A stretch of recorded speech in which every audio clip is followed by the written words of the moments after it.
item 206, o relator desembargador Max William, número 005-268-477,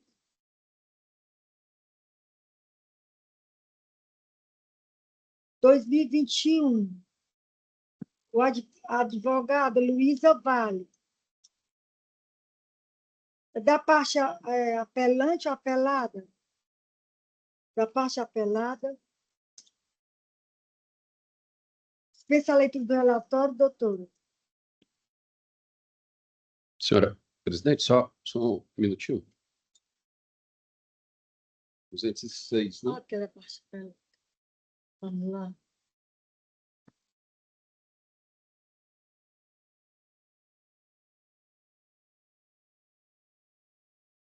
É da parte apelada, né, doutor? Nós estamos aqui, pelo sistema do voto provisório, julgando, desprovendo o recurso. Vossa Excelência ainda tem interesse na sustentação? Doutor desembargador Martílio para o voto. Obrigado, senhora presidente. Direito do consumidor e educação, apelação civil.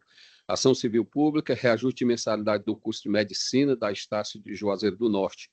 Contexto, aumento na época da pandemia. Legalidade, planilha de custos regular. Desprovimento. É como voto, senhora presidente. Como voto, desembargador Paulo de Tarso. Com o relator, senhora presidente. Desembargador Raimundo Donato. Com o relator, presidente. Proclamação do resultado. Salve aí, a Câmara, por unanimidade, conheceu do recurso de apelação para negar provimento.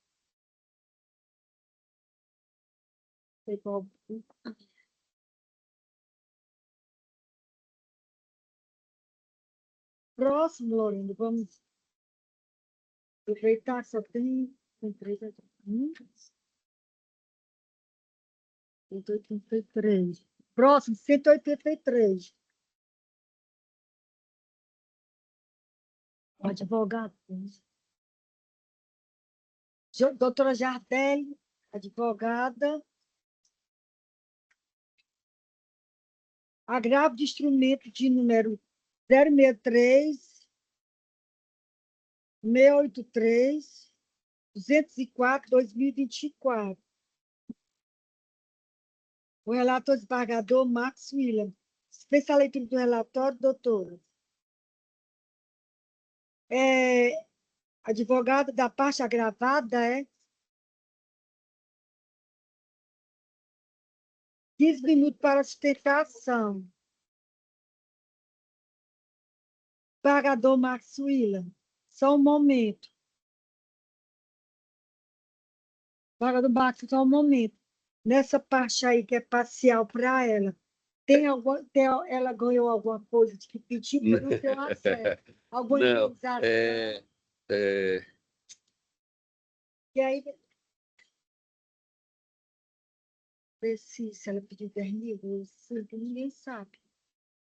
Que eu não tenho acesso. Ela faz sustentação. Ela faz a sustentação. Ela faz pelo varão, né? Hã? A senhora está pedindo. Pelo agravado, né? Isso, exatamente. Por Posso dar início? Pode dar início, por favor.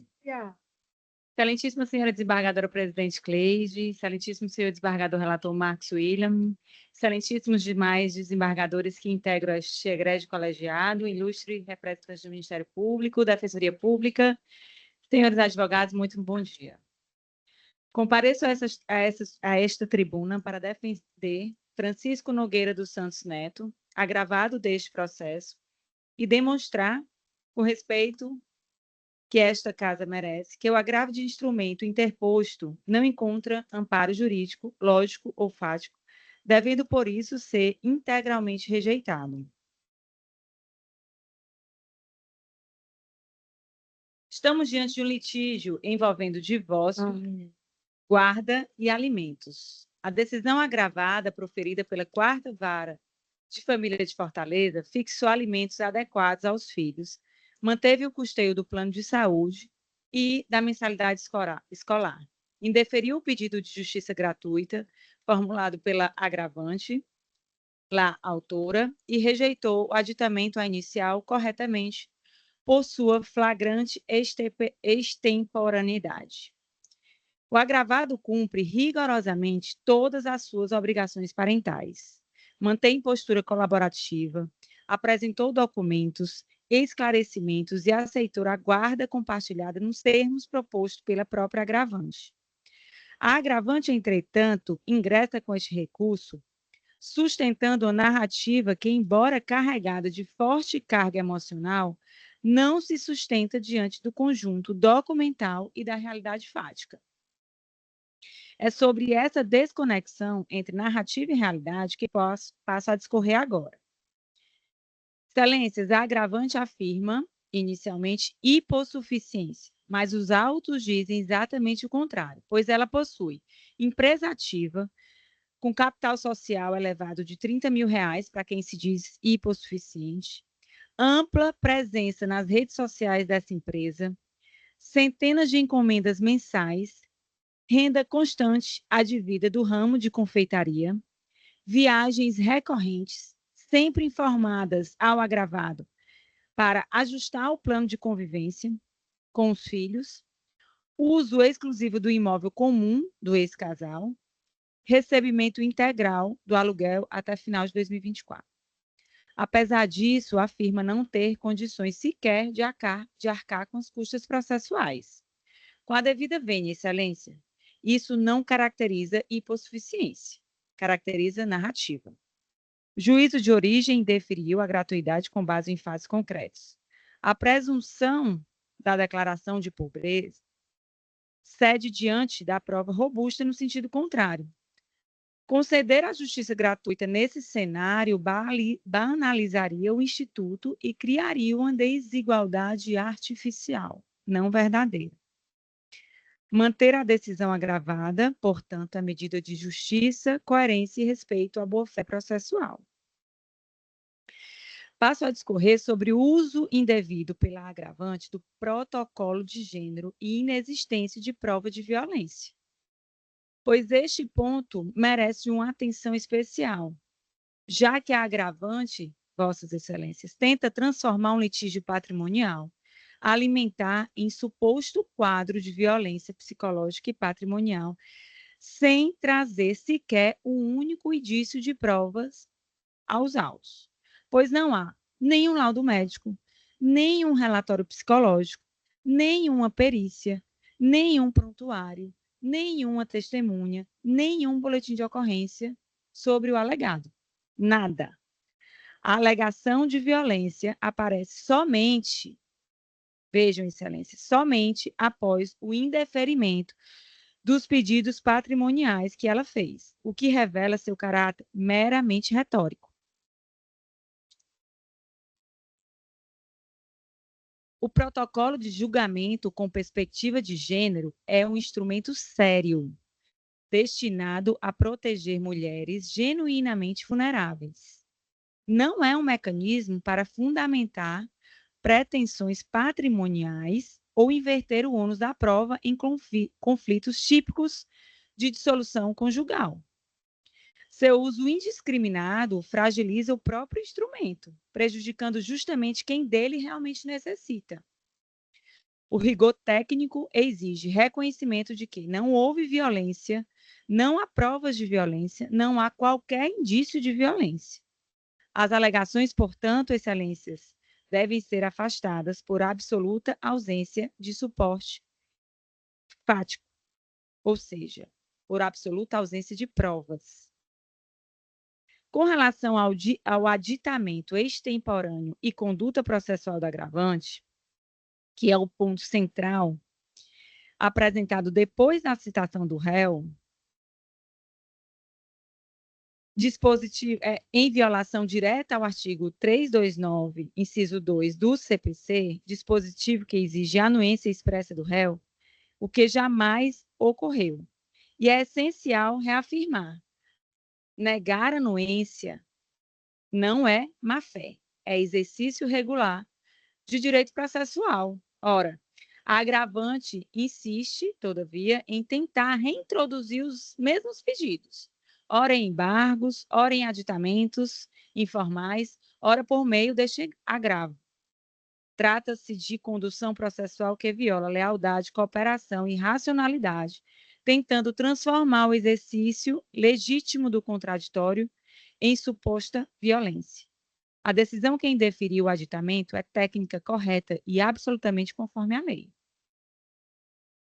Sobre a capacidade financeira da agravante e o rateio equilibrado do ônus alimentar, que é o ponto central do agravo, a agravante se diz vulnerável, mas a realidade demonstra o oposto. Ela possui, como dito anteriormente, capacidade financeira plena comprovada por empresa estruturada, empresa esta intitulada de Confeito da Mamãe Limitada, fluxo contínuo de encomendas, presença digital robusta com mais de 23 mil seguidores e quase 3 mil publicações, viagens recorrentes, muitas a lazer, residência no imóvel comum, posse da maior parte do patrimônio partilhável. Ressalta-se que após a separação, ela continuou residindo no imóvel que antes residia enquanto casada. Ainda outro imóvel alugado, cujo valor era depositado em conta conjunta e sacado integralmente pela agravante. Não por acaso, as inúmeras alterações solicitadas pela agravante no plano de convivência justificam-se muitas vezes por viagens realizadas pela genitora. Daí a pergunta inevitável: quem viaja repetidas vezes a lazer realmente não possui recursos para contribuir com os custos dos filhos? A narrativa de hipossuficiência é desmentida pelos próprios fatos. E mais, a genitora tenta impor ao pai todo o peso financeiro dos filhos, ignorando totalmente seu dever de contribuir. Sabemos que o Código Civil é claro: o sustento dos filhos compete a ambos os genitores, proporcionalmente às suas possibilidades. Portanto, Excelência, a majoração, fixada em tutela recursal, utilizou como parâmetro um acordo frustrado que não foi homologado e que está completamente desatualizado. 1, salário mínimo para cada filho, mais pagamento do plano de saúde e mensalidade escolar é o valor adequado a ser estabelecido a título de pensão alimentícia. Diante de todos os fatos expostos, fica claro que não há hipossuficiência da agravante, não há qualquer prova de violência psicológica, patrimonial ou de gênero contra a agravante. O aditamento inicial é extemporâneo, portanto inválido. A agravante possui plena capacidade de contribuir com o sustento dos filhos, conforme comprovado amplamente nos autos. O agravado cumpre rigorosamente com todos os seus deveres e age com absoluta boa-fé, e assim requer o não provimento do agravo de instrumento, a manutenção integral da decisão agravada, a minoração dos alimentos ao patamar fixado pelo juiz Acol. Excelentíssimos desembargadores, agradeço a atenção dispensada em nome da verdade dos fatos, da proporcionalidade e, sobretudo, do melhor interesse dessas crianças. Peço, mantenham integralmente a decisão do juiz de origem. Muito obrigada. Parabéns, doutor, pela sustentação. Com voto ao relator desembargador Max William. Obrigado, senhora presidente. Cumprimento a doutora Jardeli. Parabenizo pela sustentação e vou ler aqui a parte, a emenda. Direito de família, processual civil, agravo de instrumento, divórcio combinado com partilha, guarda e alimentos, gratuidade de justiça, aditamento à petição inicial, alimentos provisórios, majoração parcial, recurso parcialmente provido. E na parte dispositiva, estou mantendo a decisão monocrática, né, que conheça em parte o recurso e para dar-lhe parcial provimento, confirmando a decisão interlocutória proferida em segunda instância, que majorou somente os alimentos provisórios dos filhos para um montante de 3,5 salários mínimos, correspondente a 1,75 salários mínimos para cada filho, acrescido das despesas com educação e saúde. Mantém-se incólumes nos demais termos a decisão do juiz Acol. Como voto, senhor presidente? Desembargador Paulo Tassi, como voto? Acompanhando o relator, senhora presidente. Desembargador Raimundo Donato, como voto? Com o relator, presidente. Proclamação do resultado. A Câmara, por unanimidade, conheceu do recurso para dar-lhe parcial provimento. Voto. Obrigada, Excelências. Ah, boa tarde.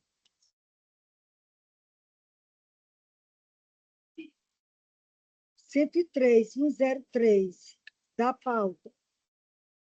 Apelação civil de número 001, 153, 603, 2016. José Borges Salles Neto, advogado da parte apelante.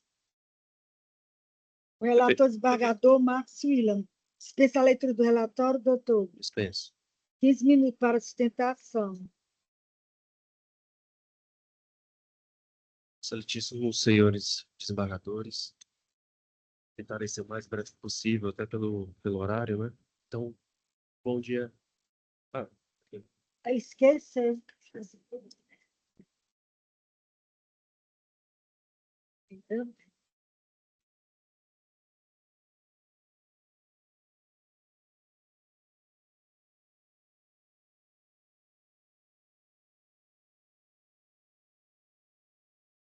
Ele não tem. então, bom dia a Pronto, todos. pode continuar, É. doutor.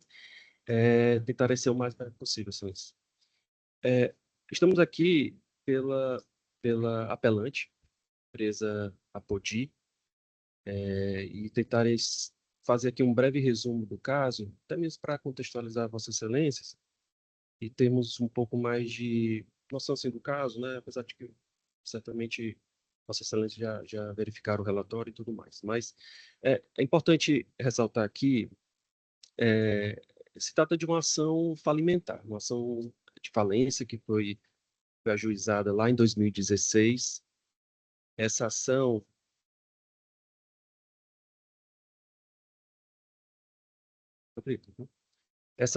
ela foi ajuizada contra uma empresa coreana, né, que estava estabelecida aqui no Brasil, Dongyang, empresa que ela lá até mesmo 2016, 2015, ela começou a deixar um rastro de dívidas, de débitos para diversas empresas, né? E enfim, foram só para a minha cliente, que é a apelante, foi 1,8 milhões, né? E esses débitos eles foram devidamente protestados para fim de falência, e a ação de falência foi então ajuizada lá em 2016. E o que é que acontece? Isso aqui é o primeiro ponto que eu vou levantar.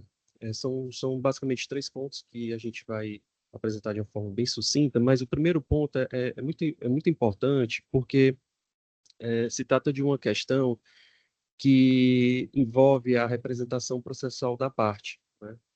Representação processual da parte promovida.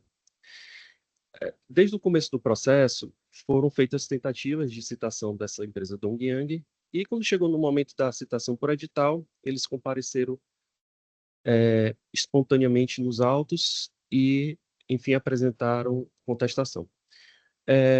Obviamente, com todo respeito aos advogados da parte adversa, né? A gente somos colegas e a gente respeita, mas o que é que acontece? Eles apresentaram a sua habilitação se utilizando o 7º aditivo do contrato social e uma procuração datada de 2014.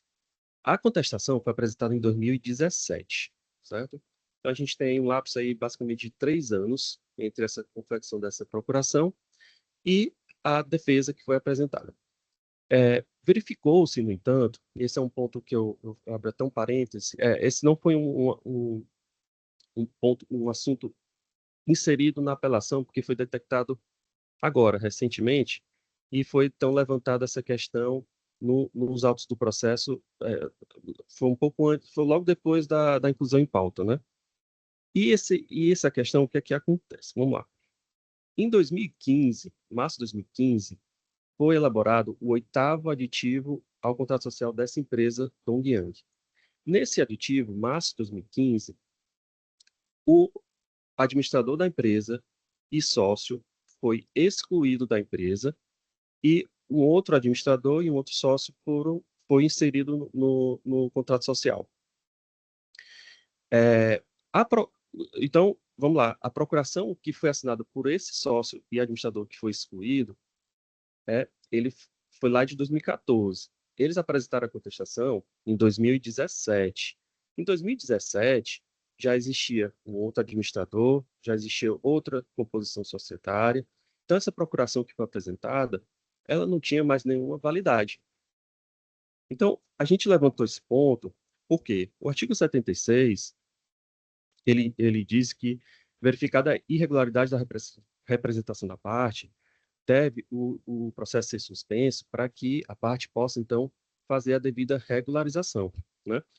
Esse é um ponto relevante porque a gente percebe que existe aí um vício de representação lá de 2017.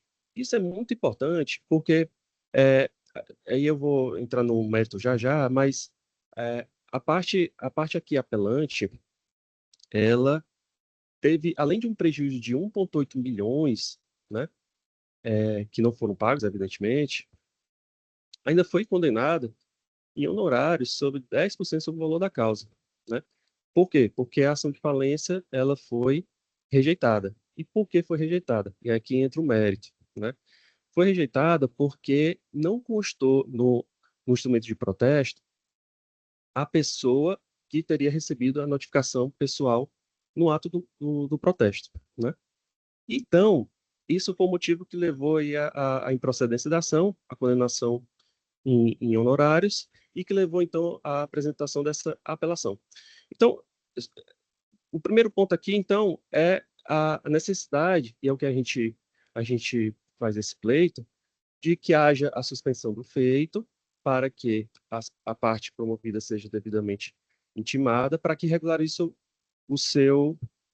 sua representação processual, até porque o parágrafo 2º, aliás, o parágrafo 1º do artigo 76 do CPC, ele diz que se for descumprida essa determinação de sanar o vício, né, o réu vai ser considerado revel.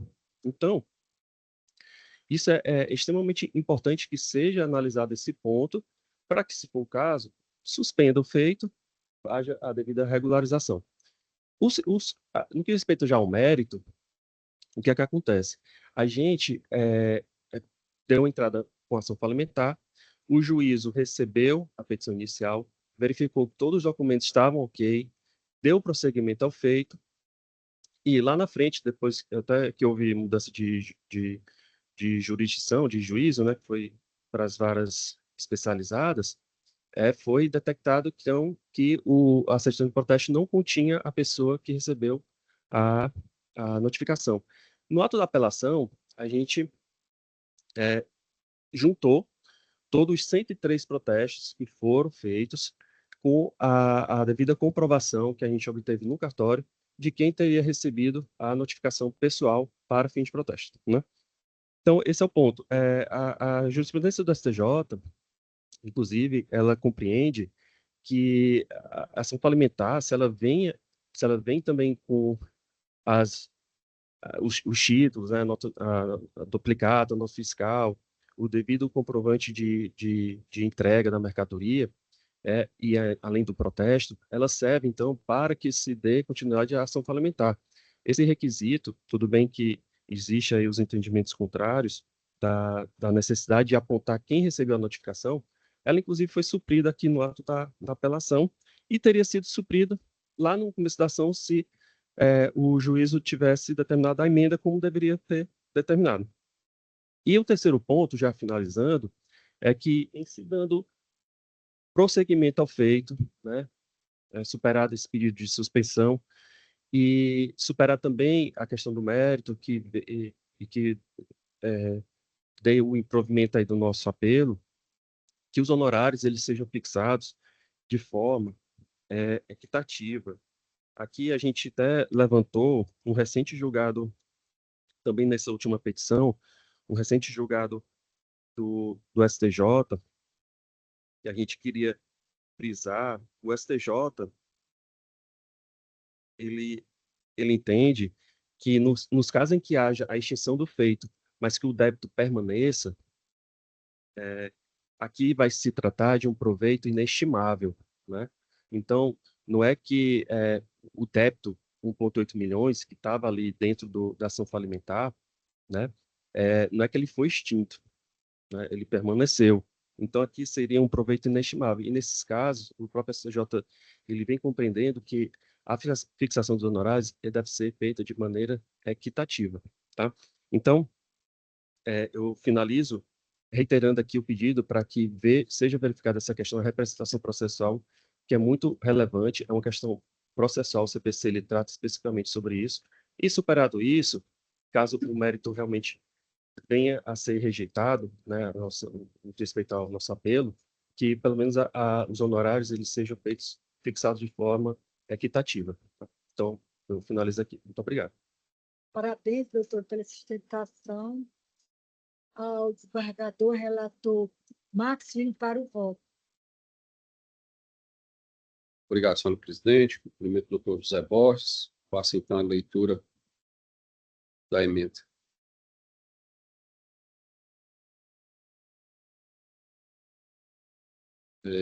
Direito empresarial e processual civil, apelação civil, ação de falência, protesto de título sem identificação do recebedor, inobservância dos pressupostos formais do artigo 94.1 da Lei 11.101 de 2005 e da súmula 361 do STJ, improcedência do pedido, honorários sucumbenciais fixados conforme o artigo 85, parágrafo 2º do CPC, recurso desprovido.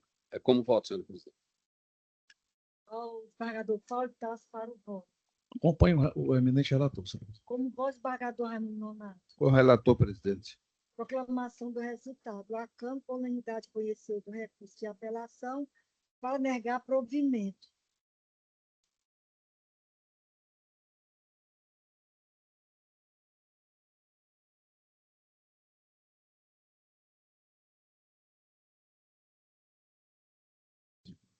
Pronto, 198, doutor Carlos Eduardo Brasil, advogado da parte apelada. Apelação civil de número 018, 228, 637, 2019. 198. 198, relator desembargador Max William. Dispensa a leitura do relatório, doutor. Dispenso sim, senhora presidente. 15 minutos para sustentação.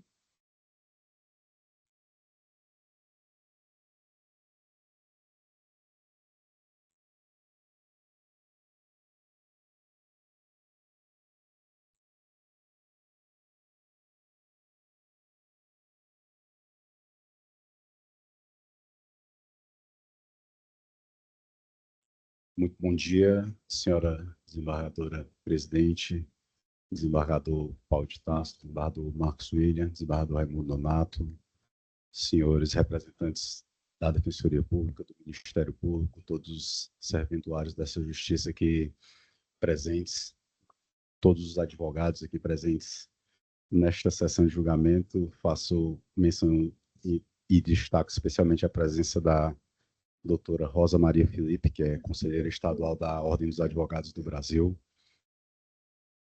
E inicio, senhores desembargadores, minha sustentação oral. Na verdade, tratam-se de duas apelações. A SD, minha cliente, ela é apelante e apelada neste processo.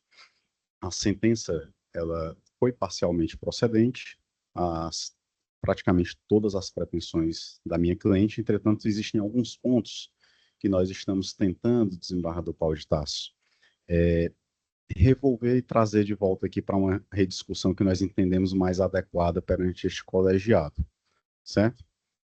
Primeiramente, eu gostaria de destacar a apelação da empresa que foi franqueada da Sobrancelhas Design, porque a tese recursal deles, que é uma tese muito cara a todos nós, inclusive na última oportunidade que eu estive aqui fazendo sustentação oral, não nesta Câmara, mas em outra Câmara de Direito Privado, foi invocado pela parte apelante a mesma tese, que é uma tese de cesseamento de defesa, que de fato, como eu disse, é uma tese muito cara a todos nós. né? Entretanto, nós estamos entendendo e defendendo nas nossas contrarrazões que essa tese de cesseamento de defesa, ainda que seja uma tese muito cara, desembargador Marcos William, ela não pode servir de albergue para a desídia processual, né? O cesseamento de defesa, ele merece todo o cuidado por parte da magistratura, por parte de todos nós que fazemos o sistema de justiça. Entretanto, ele não pode servir de escora à desídia processual, desembargador Paulo de Tarso, sob pena de se desvirtuar todo o procedimento, todo o processo legal, todo o devido processo legal. Então, as partes elas foram aos autos todas as vezes que foram provocadas pelo juízo, tempestivamente, ou não, no caso da apelante, porque ela traz a tese de cesseamento de defesa por ter supostamente deixado de praticar um ato que o juízo de primeiro grau não permitiu, que não é o caso, desembargador Marcos William. Nós entendemos que não é o caso, porque o juízo de primeiro grau, ele oportunizou a todas as partes, as duas partes, a produção de todas as provas. E a apelante, no caso, restou silente, e somente posteriormente ao escoamento do prazo, ela veio aos autos, dizendo que pretendia produzir um outro tipo de prova que acabou não produzindo. Então, ela traz em sua apelação essa tese praticamente única de cesseamento de defesa, e através dessa tese ela pretende revolver e reformar toda a decisão de primeiro grau, que, como eu disse anteriormente, foi uma decisão que acolheu parcialmente todos os pedidos da minha cliente Sobrancelhas Design.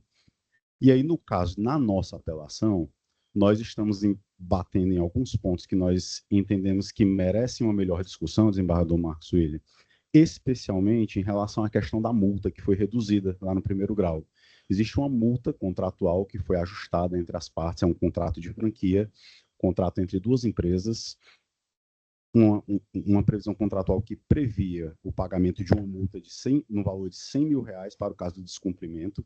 A franqueada, no caso, descumpriu as cláusulas contratuais, isso foi reconhecido na sentença, mas de forma curiosa, o magistrado ele entendeu por bem reduzir essa multa de R$100 mil para o patamar de R$10 mil. Então, ele reduziu a multa para 10% daquilo que estava previsto contratualmente. No nosso entender, essa redução ela ocorre de forma indevida e ela viola o princípio do pacta sunt servanda, desembargador Raimundo Nonato. Então, nós entendemos que essa questão merece uma atenção, merece um ponto de atenção e deve ser reformada a sentença nesse ponto. Também nós pedimos que seja reformada a concessão do benefício da gratuidade judiciária que foi concedida aos apelados ex-franqueados, porque nós demonstramos nos autos que há sinais exteriores de riqueza e em que pese a empresa deles ter sido baixada voluntariamente, mas há sinais exteriores de riqueza, desembargador Marcos William, que comprovam que aquelas partes não fazem jus ao benefício da justiça gratuita. Então, não é uma mera ilação. Há provas nos autos que evidenciam esses sinais exteriores de riqueza que, ao nosso entender, tornam indevida a concessão do benefício da gratuidade judiciária. E há também um outro ponto, que é a questão da responsabilidade dos sócios, no caso, só um minutinho aqui, só para pegar o nome exato dos dois sócios. Meu celular travou aqui. Principalmente do sócio que figurou no contrato de franquia,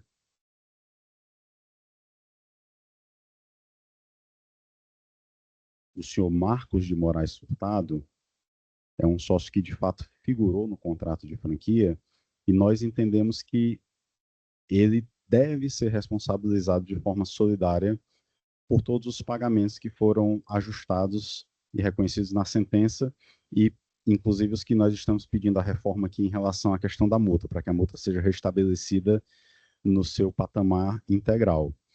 E também a responsabilidade da senhora Aline, nós estamos pedindo, no caso dela, não por ter feito parte do contrato, mas por ter, de fato, havido uma sucessão empresarial da empresa da senhora Aline, que sucedeu à empresa do senhor Marcos. É uma sucessão empresarial fortemente demonstrada nos autos, em razão dela ter ocupado o mesmo local onde a empresa anteriormente funcionava, no mesmo ramo de atividade, com a mesma clientela e mantendo a mesma equipe de designers que trabalhavam anteriormente para o senhor Marcos. Então, nestes pontos, senhores desembargadores e senhora desembargadora, a Sobrancelhas Design vem aqui pedir o provimento da sua apelação e o desprovimento da apelação dos ex-franqueados, no caso a ex-unidade franqueada de Uberaba, Minas Gerais. Obrigado pela atenção de todos. Parabéns, doutor, pela sustentação. Ao desembargador Marcos Filho como relator para o voto. Obrigado, senhora presidente. Cumprimento o doutor Carlos Eduardo. Passei por uma leitura da emenda. Caso em exame. Recursos de apelação interposto por JM Estética Facial, Eireli ME e outros por Sobrancelha Design Participações Limitada contra a sentença que julgou parcialmente procedentes os pedidos formulados em ação ordinária. A sentença reconheceu o descumprimento de cláusulas contratuais do contrato de franquia, condenando os réus a infrações relativas à não concorrência e inadimplência em pagamentos e reduziu o valor da multa contratual. A primeira apelante sustenta cesseamento de defesa por ausência de audiência de instrução para oitiva de testemunhas. A segunda apelante requer a aplicação integral da multa contratual e condenação solidária dos réus. Questão em discussão. 2. A questão em discussão consiste em saber se o julgamento antecipado da lide, sem apreciação do pedido de produção de prova oral, formulado tempestivamente, configura cesseamento de defesa apto a ensejar a nulidade da sentença. Razões de decidir. 3. O direito à ampla defesa e ao contraditório, assegurado pelo artigo 5º, inciso 55 da Constituição, garante às partes a produção das provas necessárias à demonstração de suas alegações. O artigo 370 do CPC impõe ao magistrado o dever de determinar as provas indispensáveis à formação de seu convencimento, sendo incabível o julgamento antecipado, nos termos do artigo 355.1 do CPC, quando há requerimento de prova relevante pendente de análise. No caso, a apelante formulou pedido expresso de produção de prova oral, não apreciado pelo juiz de origem, configurando omissão e cesseamento de defesa. 6. Questões como continuidade empresarial, uso de know-how e concorrência desleal demandam dilação probatória, não sendo possível sua apreciação apenas com base em prova documental. 7. A jurisprudência deste tribunal reconhece a nulidade da sentença proferida sem análise de pedido de prova essencial por violação aos princípios do contraditório e da ampla defesa. Dispositivo e tese. Recurso interposto por JM Estética Facial e outros, conhecido e provido, para anular a sentença e determinar o retorno dos autos à origem, com reabertura da instrução processual e realização de audiência de instrução e julgamento. Recurso de sobrancelha design, participação limitada, prejudicado. É o que dou por voto, senhora presidente, o qual submeto à apreciação dos eminentes pares. O desembargador Paulo Tasso para o voto. Acompanho o eminente relator, senhora presidente. O desembargador Raimundo Nonato para o voto. Com o relator, presidente. Proclamação do resultado. A Câmara, por unanimidade, conheceu do recurso interposto por JM Estética Facial Eireli ME para dar provimento. E com relação ao recurso sobrancelhas, design, participações limitadas, prejudicado. Tem o pedido de preferência, acho que terminou já a sustentação. Obrigado a todos. Desejo uma excelente continuação dos trabalhos. O apelação CIV 016 462 897 2019. Então, basta só proclamar resultado, porque já teve o voto provisório, todos já votaram. Basta, então, só proclamar o resultado, pedir preferência. Né? Apelação 236. Apelação CIV 016 462 897. Proclamação do resultado. A Câmara, por unanimidade, conheceu dos recursos para negar provimento. Desembargador, só um momento, desembargador Marcos Filho, foram 2 recursos. Aqui tem 2, como eu não voto, eu não sei. Então pronto, então 2. Porque aqui tem. Não, esse aqui é o 236. 236. E o Dois é 2 do SAG, processo 005656272, o relator desembargador Marcos William, é uma apelação cível. A 02 é o SAG. Certo. A proclamação do resultado. A Câmara, por unanimidade, conheceu dos recursos para negar provimento. Também é dos recursos ou só do recurso? Só é um do recurso para negar provimento. Desembargadora presidente, eu vou pedir vista. Deixe do 02, não é isso? Estágio. Dos embargos. Ah, aqui tem a apelação. Embargo, né? Embargo da apelação, né? Certo. É porque aqui puxa só o principal, né? Como você disse, PJ do SAG. Então, pronto. Pedido de vista concedido. Tem 278, apelação cível de número 0895-044-80-2014. O relator desembargador Paulo de Tarso. A proclamação do resultado. A Câmara, por unanimidade, conheceu do recurso para dar-lhe provimento. Esse aqui, desembargador Paulo de Tarso, confere o seu voto provisório para dar provimento. Sim, senhora presidente, embargo de declaração. Então, pronto. E o desembargador Raimundo Nonato também confirma. Confirmo. Também acompanha o voto do relator e o resultado já foi proclamado. Vamos agora. Nesse aqui, qual é? São o 273, apelação cível, o embargo de declaração de apelação cível 016 29 00 21 2019. O relator, desembargador Paulo de Tarso, Raimundo Nonato, também sou votante. Proclamação do resultado. A Câmara, por unanimidade, conheceu do recurso para dar-lhe provimento. Pronto, confirmado. E o próximo, sem estar aqui presente para poder. Vocês são pedidos de preferência? Certo, também. E a outra? Já deu certo, não é isso? Aqui não tem mais nenhum presente. Vamos, os virtuais. Os virtuais são 12, só tem 3 presentes, né? 4.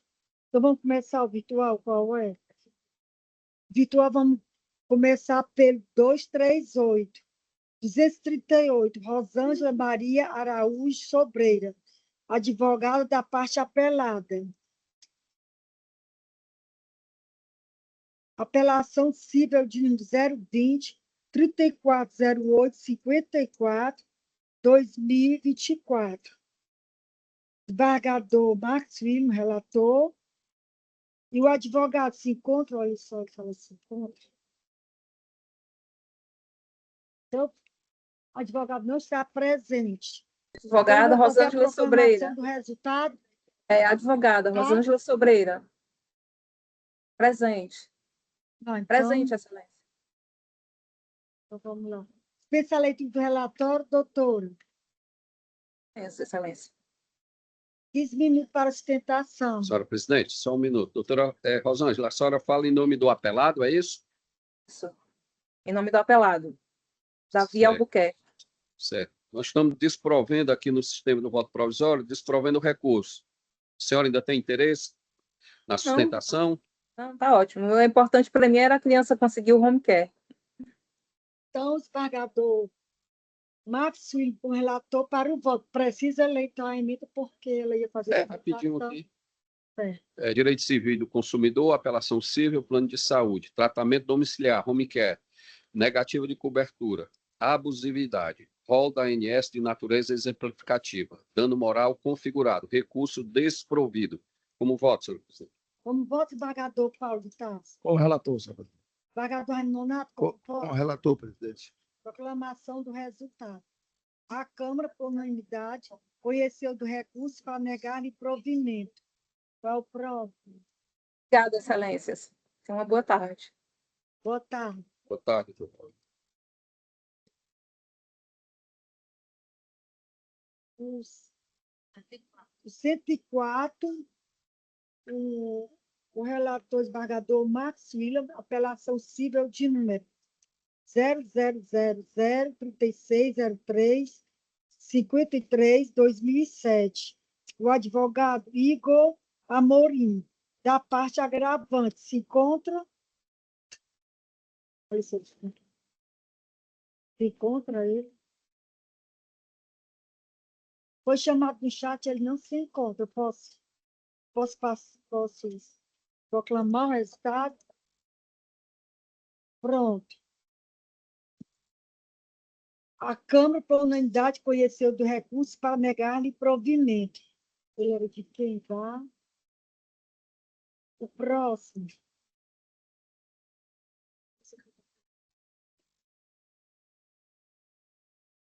Thales Levi Santana, advogado da parte apelante do item 31. O relator desembargador Raimundo Nonato, item 31. Apelação cível de número 020-136-552-2023. Doutor Thales, olha, você está aí? Presente. Dispensa a Bom dia. leitura do relatório. Dispense. 15 minutos para a sustentação.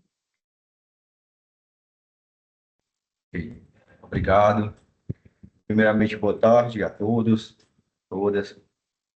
Cumprimento aqui ao excelentíssimo desembargadores, relator, demais julgadores, defensoria pública, representantes, colegas advogados, demais participantes deste ato.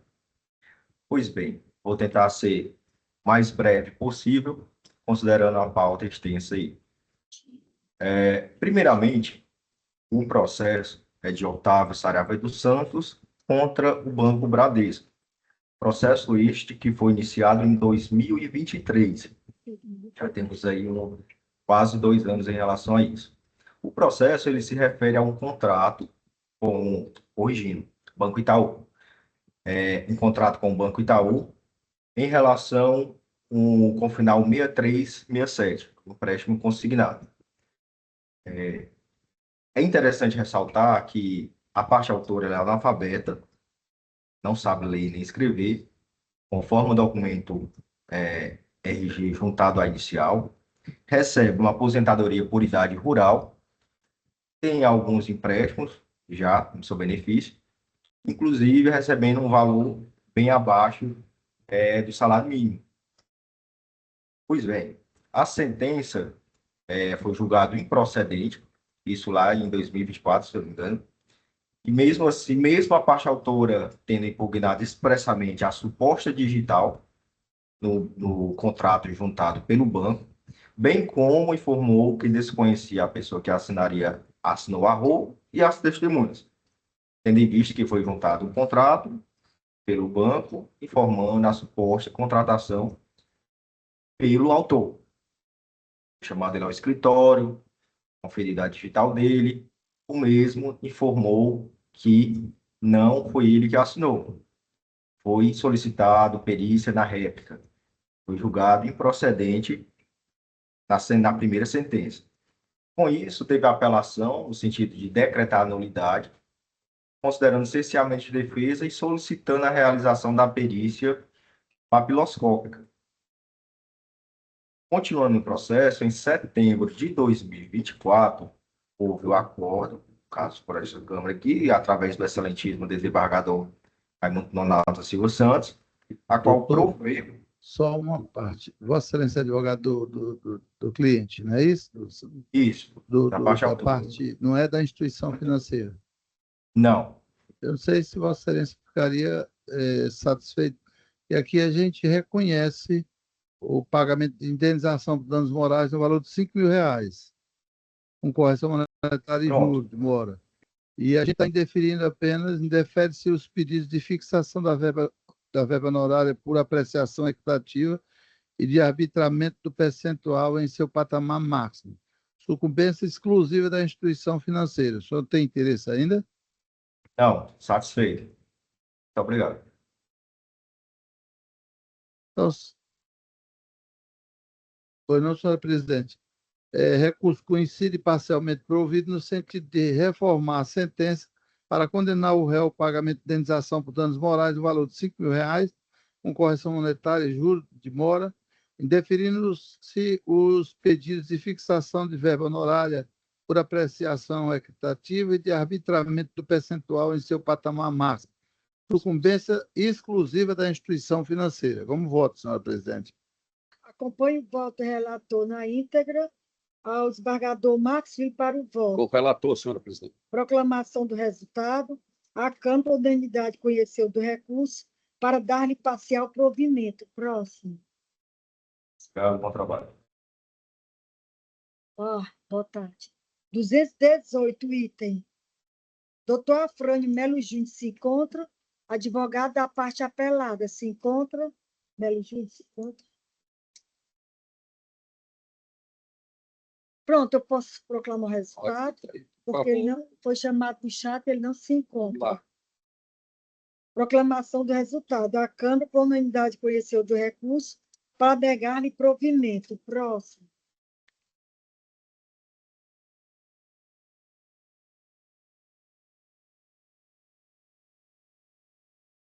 O próximo, doutora Flávia Regina Alves Carmo, advogado da parte agravante do item 03. O relator desembargador Raimundo Nonato. A advogada se encontra. Sim, presente, excelência. Agravo de instrumento de número 301.842.948/2025. 3 da pauta. Doutor, dispensa a leitura do relatório. Sim, dispenso. Sim. Da parte agravante.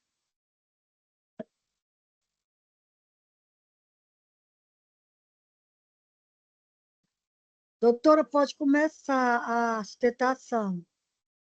Excelentíssima senhora presidente, excelentíssimo senhor desembargador relator, ilustres julgadores dessa colenda Câmara, boa tarde. Bom, o ponto central desse agravo é objetivo, tá? Não existe um título executivo exigível, porque toda condenação, ela decorre de um procedimento arbitral absolutamente nulo, porque ele foi instaurado com base em uma cláusula compromissória inválida e inserida em um contrato de adesão. E é fundamental reafirmar que a agravante jamais concordou de forma expressa e destacada com a renúncia ao Poder Judiciário. Bom, trata-se de contrato padronizado, com cláusulas rígidas, previamente elaborado pela agravada, todos com a mesma redação, inclusive com a logomarca da empresa em todas as suas páginas. A CIMI, ela não teve qualquer possibilidade de discutir termos, alterar cláusulas ou negociar condições. E era literalmente aceitar ou não contratar. Então, portanto, excelências, não há dúvida, e isso é visível pela mera leitura dos contratos, de que se trata de contrato típico de adesão, submetido integralmente ao artigo 4º, parágrafo 2º da Lei de Arbitragem. E nesse ponto, a lei é categórica. Em contrato de adesão, a cláusula compromissória só é eficaz se houver assinatura específica, o visto destacado, documento apartado. E a cláusula compromissória, nesse caso, está inserida no meio do texto, como se fosse apenas mais uma das cláusulas gerais, sem qualquer destaque, sem assinatura, sem consentimento específico, exatamente como a jurisprudência do STJ denomina, né, a cláusula arbitral patológica. E, por consequência lógica e obrigatória, nos termos do artigo 32, inciso 1 da Lei 9.307, se a convenção da arbitragem é nula, a sentença arbitral também é nula. Excelências, não há espaço para interpretação diversa, porque o juiz de origem partiu de uma premissa equivocada ao afirmar que não se trata de contrato de adesão. A prova está escancarada no próprio contrato, né? A padronização, a ausência total de negociação e reprodução idêntica das cláusulas. E o resultado disso é gravíssimo, né? A agravante está sendo compelida a pagar custas de um processo ao qual nunca anuiu e sequer poderia ter sido instaurado. E aqui também o perigo, né, da demora é evidente, porque a decisão agravada já determinou o pagamento sob pena de bloqueios, constrições patrimoniais e que expõe a agravante a danos diretos, imediatos e irreversíveis. Portanto, Excelência, antes de concluir, é imprescindível mencionar um elemento que evidencia ainda mais a necessidade de reforma da decisão. Em um processo semelhante, que envolve as mesmas partes, o mesmo juízo, o mesmo modelo contratual, a impugnação ao cumprimento de sentença foi integralmente acolhida. E, nesse caso, a mesma juíza reconheceu que o contrato é de adesão, aplicou o artigo 4º, parágrafo 2º da Lei de Arbitragem, declarou nula a cláusula compromissória, reconheceu a nulidade da sentença arbitral, extinguiu a execução por inexigibilidade do título. Ou seja, o próprio juízo já reconheceu que o contrato não atende à Lei de Arbitragem. E agora nós estamos diante da mesma situação fática e jurídica e o próprio juiz decide em sentido totalmente oposto. E esse quadro, ele afronta diretamente a própria coerência, isonomia, a segurança jurídica, porque a parte não pode ser submetida a decisões tão divergentes quando os fatos e os contratos são rigorosamente os mesmos, né? Então, diante de tudo isso, requer o provimento do agravo, né, a nulidade da cláusula compromissória da sentença arbitral e, consequentemente, a extinção do cumprimento de sentença, exatamente como já reconhecido pelo próprio juízo em um caso idêntico. Muito obrigada. Parabéns, doutor, pela sustentação. Ao relator desembargador Raimundo Nonato para o voto. Pois não, senhora presidente, é agravo de instrumento, contrato paritário, ausência de ilegalidade flagrante, não ocorrência de contrato de adesão, cláusula arbitral válida, recurso conhecido não provido, decisão de piso mantida. Acompanho o voto do relator na íntegra. Ao desembargador Marcos para o voto. Com o relator, senhora presidente. Proclamação do resultado. A Câmara, por unanimidade, conheceu do recurso para negar-lhe provimento. Próximo. Obrigada. Boa tarde.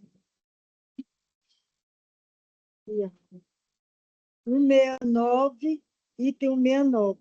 Apelação civil de número 020, 065, 527, 2023.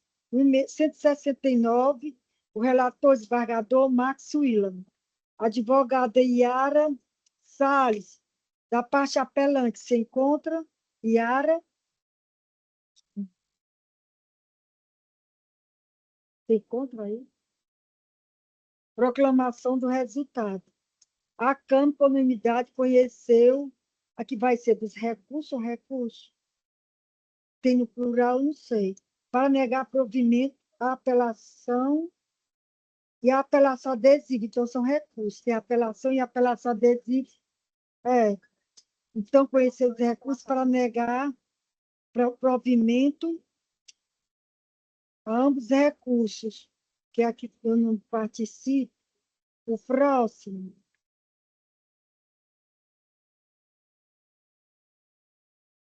Setenta e nove de minha relatoria, a apelação civil 024, 749, 171, 2023, 75.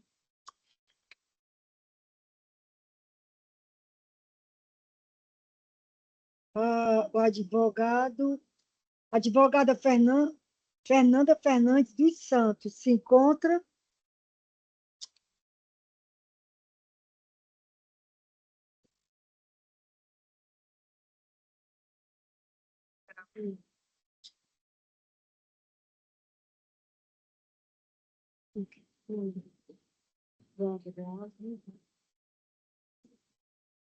Aqui tem porque que é a palavra que eu vi na história. Não é. Então, proclamação do resultado. Todos já votaram, doutor Marcos, doutor Paulo Tasso. A Câmara, por unanimidade, não conheceu do agravo interno. O próximo, o relator, desembargador Marcos William, 115. E 115, apelação civil de número 305, 173, 420, 2025. O advogado, tem um advogado aqui, Raimundo Ivan Barroso Rodrigues Júnior, se encontra. Sim, senhora presidente.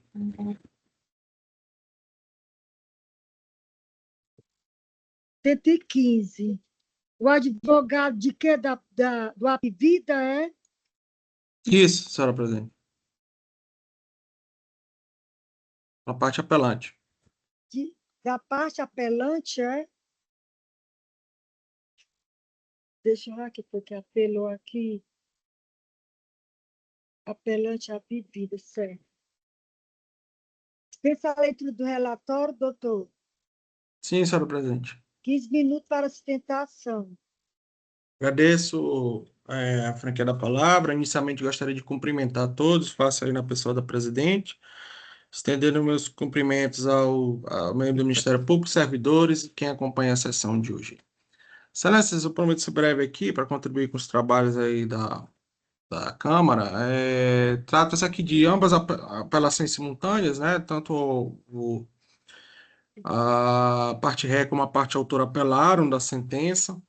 A parte ré pretende reformar a sentença para julgar os pleitos improcedentes da parte autora, que na inicial narrou que ela sofreu aí de uma colecistite aguda e por estar ainda em período de carência contratual, né? Havia poucos dias de adesão do plano. Quando dá indicação para a realização do procedimento cirúrgico, houve a negativa administrativa aí da operadora. E ao final, o magistrado, né, reconheceu o pleito os pleitos da inicial e condenou a operadora aí na obrigação de fazer com condenação aí de 3 mil de títulos de danos morais. A nossa resignação recursal aqui, excelências, elas reside basicamente na validade da crença contratual. É um instituto que tem previsão aí no artigo 12 da Lei 9.656. E não obstante a fundamentação de que ela pode ser afastada através do artigo 35C da própria Lei 9.656, né, nas situações de urgência e emergência após 24 horas de adesão, há de se frisar que o próprio parágrafo único do mesmo dispositivo, que foi o fundamento da sentença, otorgou aí à agência reguladora a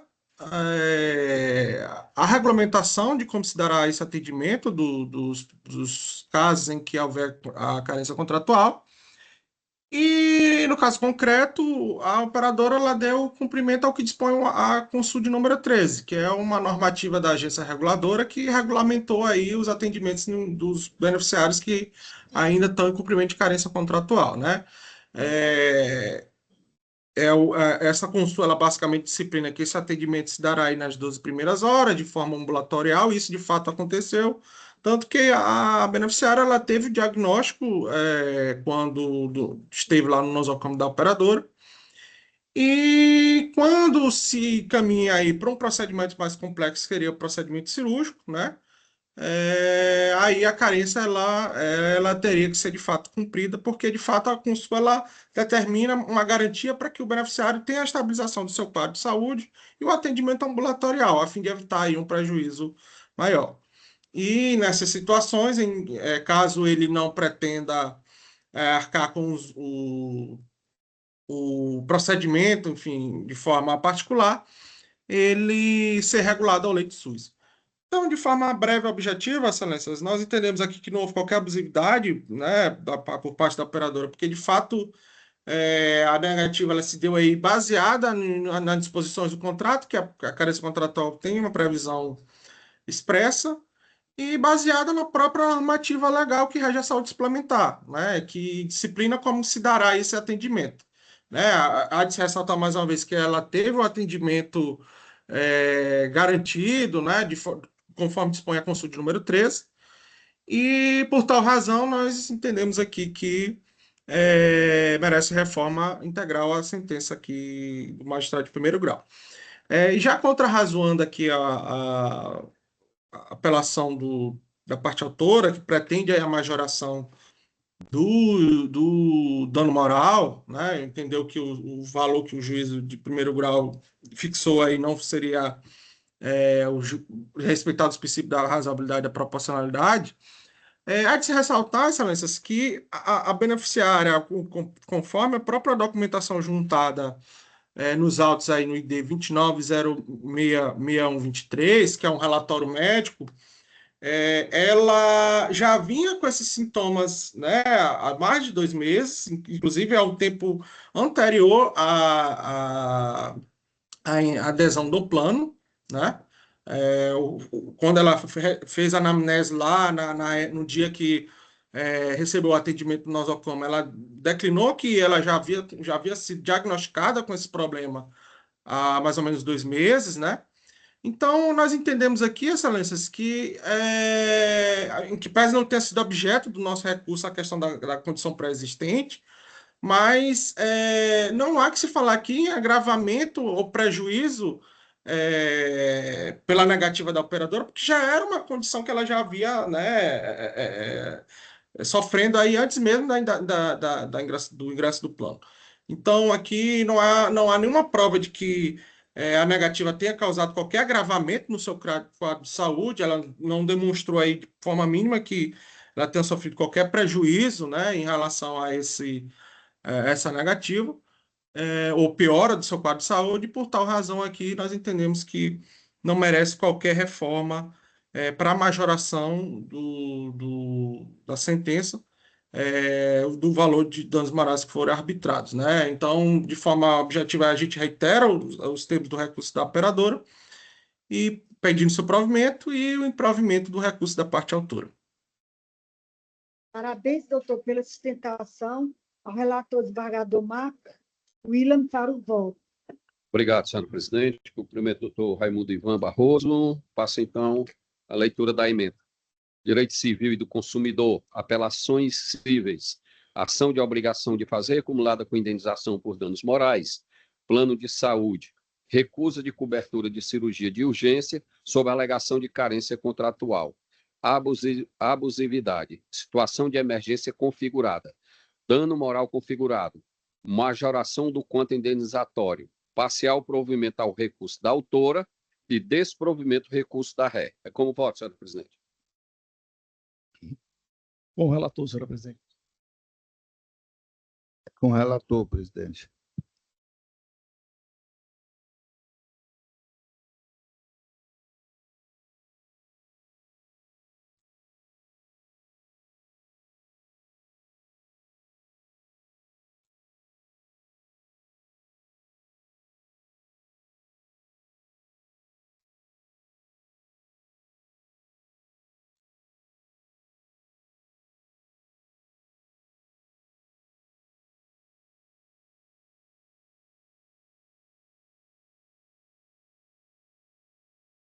Agravo de instrumento de número 301,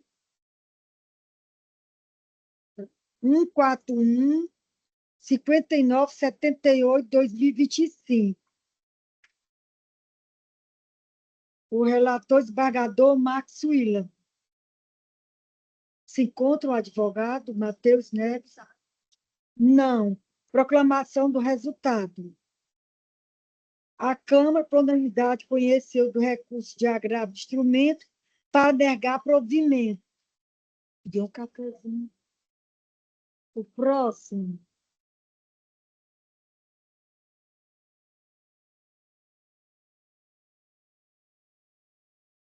Dois, quatro, cinco, apelação civil de número 021, 124, 020, 2024. Caio Fernandes, advogado da parte apelada, se encontra? Sim.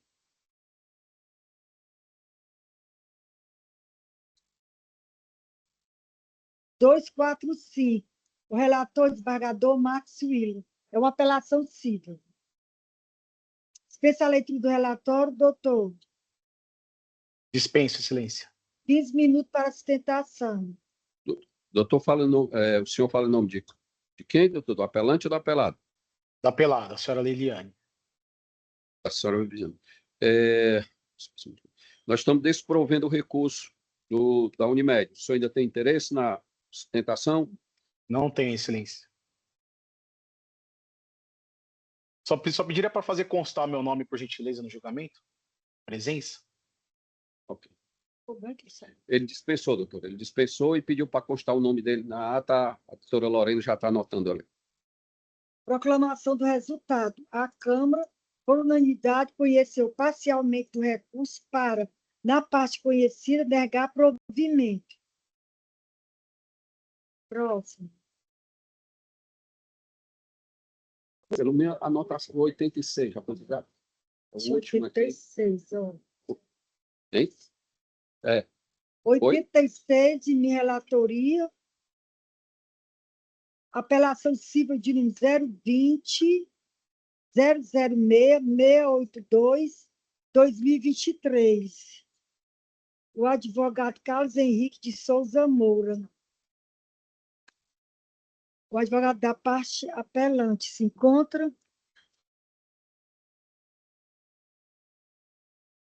Não? Proclamação do resultado.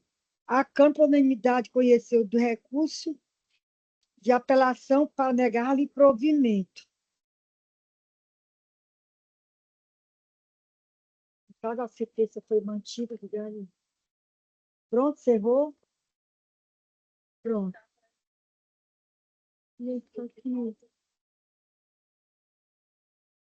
Gente, falta voltar.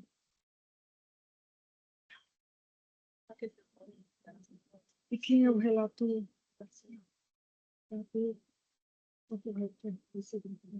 Pronto. Tem um que deu problema no sistema para disponibilizar o meu voto, que eu sou relator, é o 306.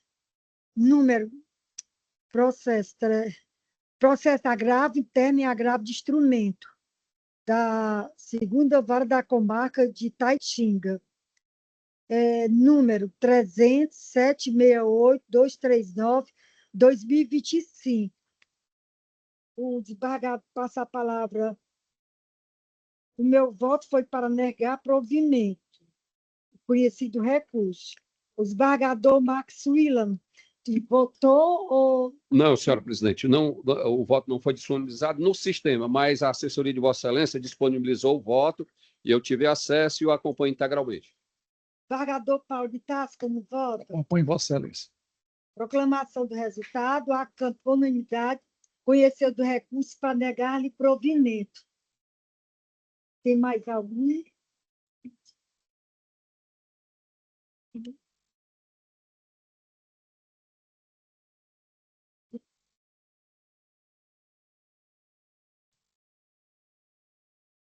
Chuva.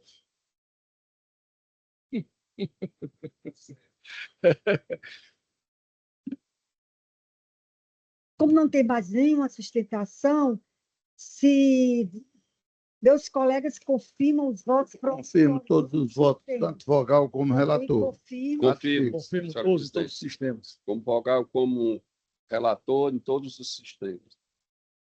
Então, os meios se tornam definitivos julgamento dos termos dos respectivos relatores.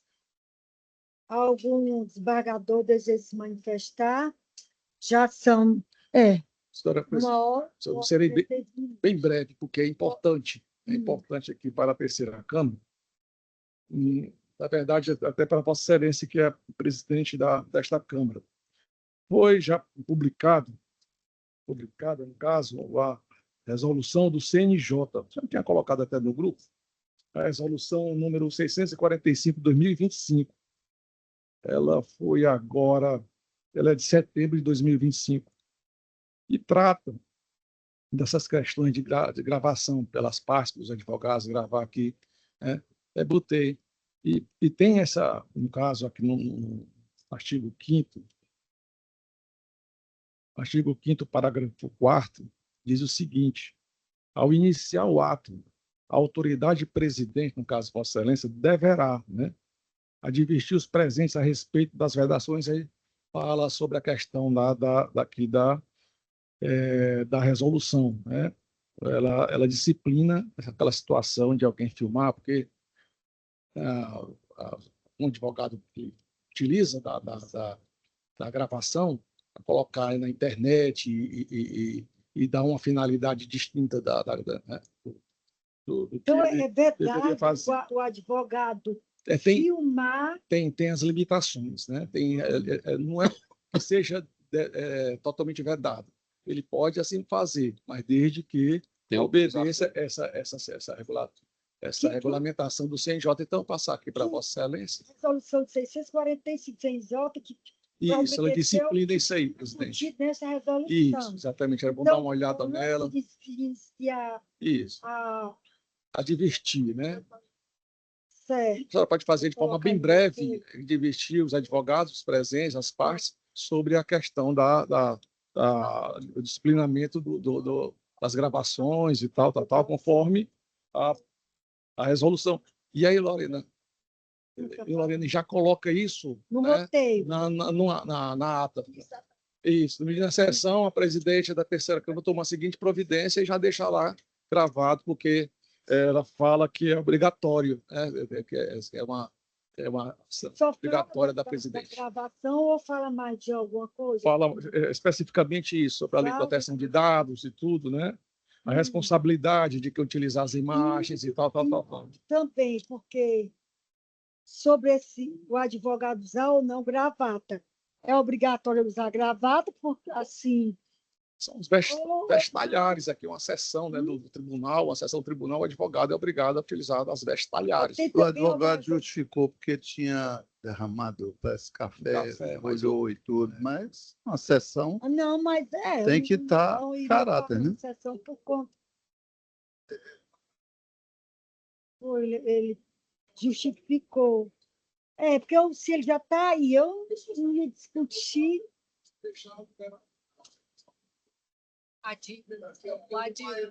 Não, mas a Adidas tem assessores que andam com roupa de fazer academia.